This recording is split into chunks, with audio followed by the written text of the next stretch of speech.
This weekend, this Saturday, Liam's hometown of Minneapolis will be the flagship protest in what is expected potentially to be the largest single day of protest in American history. June of last year, that was the first No Kings protest. That drew an astonishing 5 million people across the country. You might remember that was June 14th, the first No Kings Day. That was the day Trump tried to throw himself a weird North Korea-style military parade for his own birthday. That sad, low turnout event was wildly overshadowed by 5 million Americans turning out at protests against Trump all over the country. And then there was the second No Kings Day in October. That one did not draw 5 million people. That one drew 7 million people.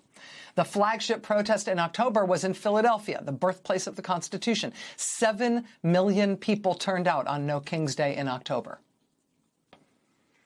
And that was before Trump bulldozed the East Wing of the White House, and before he tried to arrest 6 Democratic members of Congress.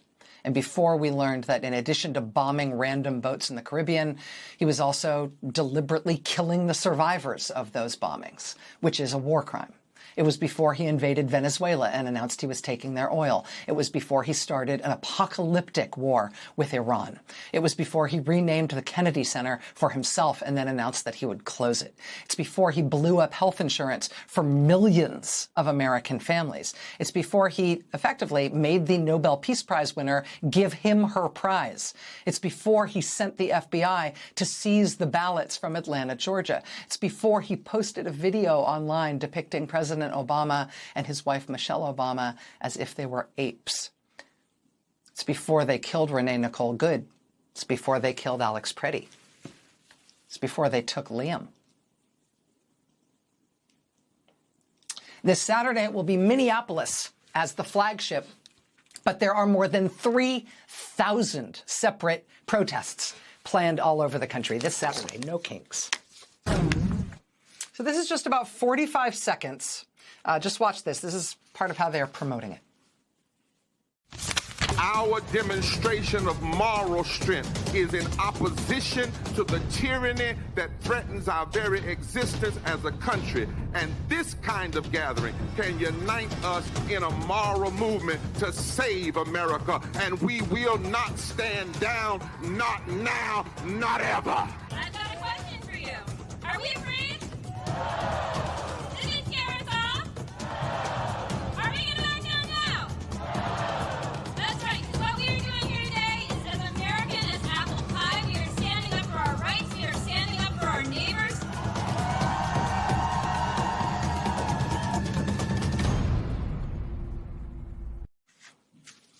That is a video put out by the Indivisible movement promoting the No Kings Day protest this Saturday, this weekend. This is going to be the third one. And all across the country, people have been doing kind of guerrilla promotion about that protest this weekend. In Chippewa Valley, Wisconsin, local organizers there showed up with shovels and dye and made this very cool sign in the snow. No Kings 3, March 28th. Quote, "We ain't afraid of no stinking blizzard. Wisconsin is ready for No Kings 3.0. Bundle up and get your bunnies out here." We'll be waiting for you. In Sunnyvale, California, they're advertising Saturday's protests with this sign over a local highway overpass. This is Waterville, Maine this weekend. People promoting this everywhere. At the first No Kings Day protest last June, organizers say more than 5 million people showed up at marches and rallies all across the country. Then the second No Kings was in October. Just 4 months later, organizers said more than 7 million people showed up. How many people do you think are going to show up for the third one this Saturday? Each of the dots on this map marks where an individual No Kings protest is being held in the United States. There are so many protests that from a distance, the map is basically useless. The only thing you can see is areas where no one lives, a couple of them. There were 2,500 protests at the first No Kings. There were 2,700 protests at the second No Kings. Organizers say for this one, there are already more than 3,100 protests planned all over the country.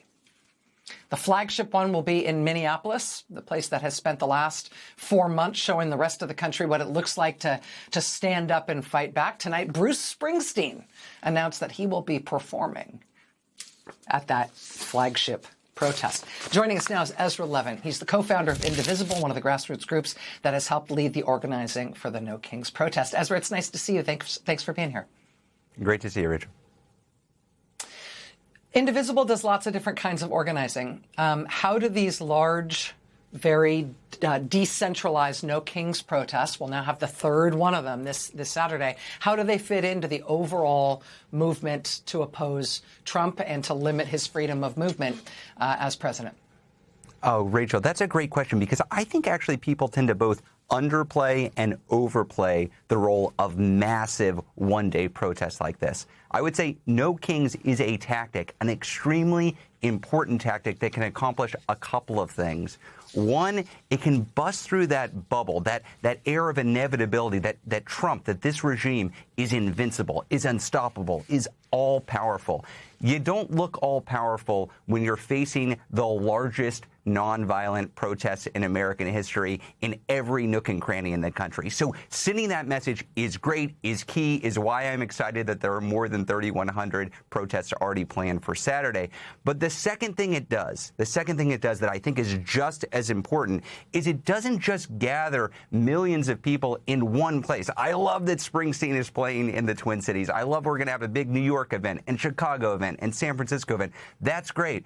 I'm from rural Texas. I love that Kyle, Texas has an event. I love that the reddest and most rural parts of the country also have protests, because the day after No Kings, democracy won't suddenly be saved. Trump will still be in the White House. This illegal and unconstitutional war will still be going on. His secret police force, goon squad, will still be terrorizing American communities. So we need to build. This is why it's important to be organizing where you are, and why we recommend, if there is not a No Kings protest within 30 minutes or so of where you live, you should probably be organizing your own, both to make the point on March 28th, but also to start organizing your own community for what comes next. In terms of the sort of atmosphere in the country, I will say that it's two different but related feelings that it creates in me to see a gigantic protest of 1 million people, you know, in New York or someplace where there's lots of people have come together, and also to see 5 people out on a street corner in a rural place where that doesn't have a lot of population. It's kind of the same feeling in terms of the import of it. Ezra, I wanted to ask you, you know, one of the things that's happened between the last huge No Kings Day protest and this one this Saturday is, of course, the killing of 2 protesters in Minneapolis. And the brutalizing of protesters in some other places. Do you think that's affected the way people are thinking about showing up for this kind of event? Oh, absolutely. But I don't think the way that Trump and his folks all across the country who are launching these campaigns of terror in communities thought it would. 2 days after Alex Preddy was murdered in the Twin Cities, you could imagine people all over the country said, oh, my gosh, that's sad.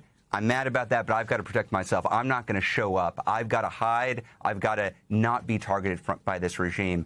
Instead, we saw the exact opposite, Rachel, the exact opposite. 2 days after Alex Preddy was murdered, we saw more than 200,000 people join a No Kings Eyes on Ice training to get trained up on exactly what Alex Preddy was doing, exactly what Renee Good was doing. If there is a shift, though, that I've seen is how the Republicans are responding to No Kings. It's really interesting because in the lead up to No Kings 2, they spent 2-3 weeks talking all about No Kings, how this is going to be a violent protest. We're going to demolish the country. They had to call out the National Guard. And, of course, that's not what we saw. We saw powerful joy from millions of people around the country. But you'll see right now, I challenge you, find one national elected Republican who has said the phrase No Kings in the last month. I don't think you'll find that person because the word has gone out. Do not talk about this, because if we don't talk about it, then there's no conflict. And if there's no conflict, press won't cover it. And if press doesn't cover it, then people won't find out about it. And if people don't find out about it, they won't show up.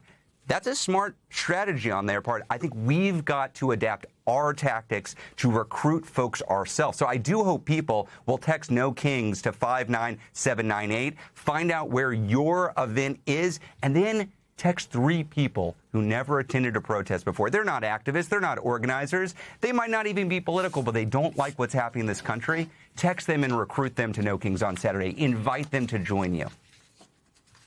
Ezra Levin, co-founder of Indivisible. Ezra, good luck this weekend. Keep us apprised. We'll have you back soon to talk about it. Thank you. Thanks, Rachel.